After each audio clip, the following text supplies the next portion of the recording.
Hello viewer, welcome back my YouTube channel. আজকের রেসিপিতে আমি শেয়ার করব ডিম ভাজি দিয়ে আলু রান্নার রেসিপি। রেসিপিটির স্বাদ খুবই টেস্টি হয়ে থাকে। এই রেসিপিটি থাকলে মাংসের স্বাদকেও হার মানাবে। গরম ভাতের সাথে তো ব্যাপারটা আরও জমে যাবে।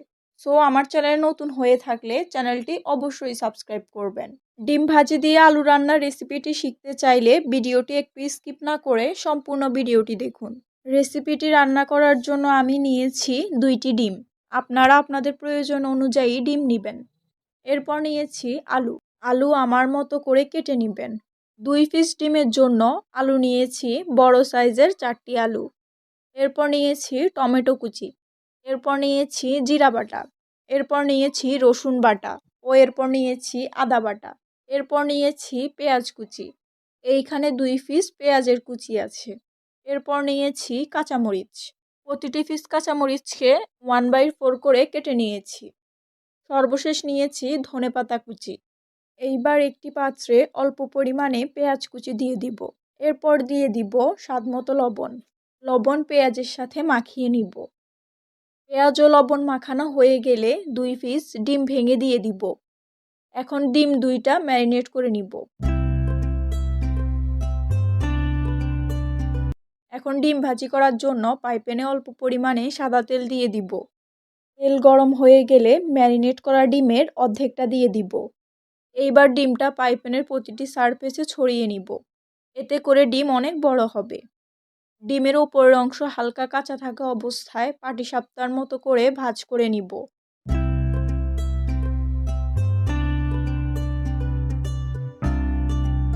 আপনারাও ডিমটা অল্প কিছুক্ষণ পর পর উল্টে নেবেন, তা না হলে ডিমটা পুড়ে যাবে। এইবার ডিমকে আমি 3 টুকরো করে কেটে নিব। চাইলে আপনারা আরও ছোট ছোট করেও কাটতে পারেন। এইবার ডিম ভাজিগুলো একটি পাত্রে তুলে নিব। এইবার বাকি অংশ ডিম দিয়ে দিব ভাজি করার জন্য। আপনারা 2টি ডিম দিয়েই 6 পিস ডিমের টুকরো করতে পারেন। এখন এই অংশের ডিমটাও ভাজি হয়ে গেছে। এইবার ডিমকে 3 টুকরো করে নিচ্ছি। এখন একটি পাত্রে তুলে নিব। মূল রান্নাটা করার জন্য কড়াইতে পরিমাণ মতো সাদা তেল দিয়ে দিব। তেল গরম হয়ে গেলে 3 পিস তেজপাতা দিয়ে দিব। এরপর অল্প পরিমাণে গোটা জিরা দিয়ে দিব। তেজপাতা ও জিরা ভাজি হয়ে আসলে আলু দিয়ে দিব ভাজি করার জন্য। তেলে দেওয়ার পর আলু নেড়ে চেড়ে নিব।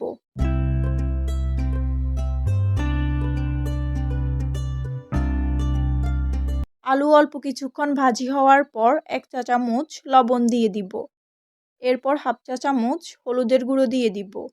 লবণ ও হলুদের গুঁড়ো দেওয়া হয়ে গেলে ভালো করে নেড়ে চেড়ে নিব। লবণ ও হলুদের গুঁড়ো ভালোভাবে নেড়ে চেড়ে নিয়ে আলুর সাথে মিশিয়ে নিব। অল্প কিছুক্ষণ পর পর আলু নেড়ে চেড়ে নিতে হবে, তা না হলে আলু পুড়ে যাবে। আলু কিছুটা ভাজি হওয়ার পর কুচানো পেঁয়াজ দিয়ে দিব। এরপর টমেটো কুচি দিয়ে দিব। এরপর দিয়ে দিব কাঁচামরিচ।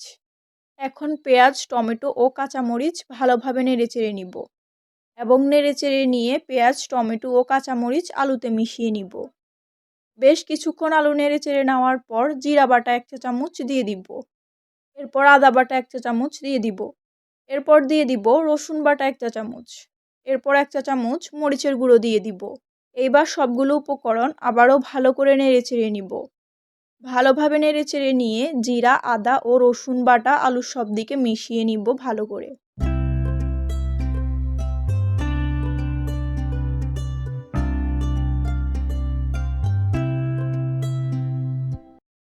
কিছুক্ষণ নেড়ে চেড়ে নেওয়ার পর দেখব আলুটা সিদ্ধ হয়েছে কিনা। হ্যাঁ, এখন আলু সিদ্ধ হয়ে গেছে। এবার এতে অ্যাড করে দিচ্ছি পরিমাণ মতো পানি। পানি দেওয়ার পর একটু নেড়ে চেড়ে নিব। অল্প কিছুক্ষণ নেড়ে চেড়ে নেওয়ার পর ঢাকনা দিয়ে রেখে দিব 3 থেকে 4 মিনিটের জন্য। এখন ঢাকনা সরিয়ে নিব। ঢাকনা সরানোর পর আলু আবারও একটু নেড়ে চেড়ে নিব। এবার আমি এতে দিয়ে দিব ভাজি করা 6 পিস ডিম। এরপর দিয়ে দিব 1 চা চামচ মশলার গুঁড়ো। তারপর দিয়ে দিব ধনেপাতা কুচি। ধনেপাতা কুচি ও মশলার গুঁড়ি ভালোভাবে নেড়ে চেড়ে নিব এবং ভালোভাবে মিশিয়ে নিব আলুর সাথে। ভালোভাবে মেশানোর পরেই রান্না হয়ে গেল ডিম ভাজি দিয়ে আলু রান্নার রেসিপি। আশা করি ভিডিওটি অনেক হেল্পফুল হবে। ভিডিওটি ভালো লেগে থাকলে লাইক, কমেন্ট, শেয়ার ও সাবস্ক্রাইব করবেন। ধন্যবাদ।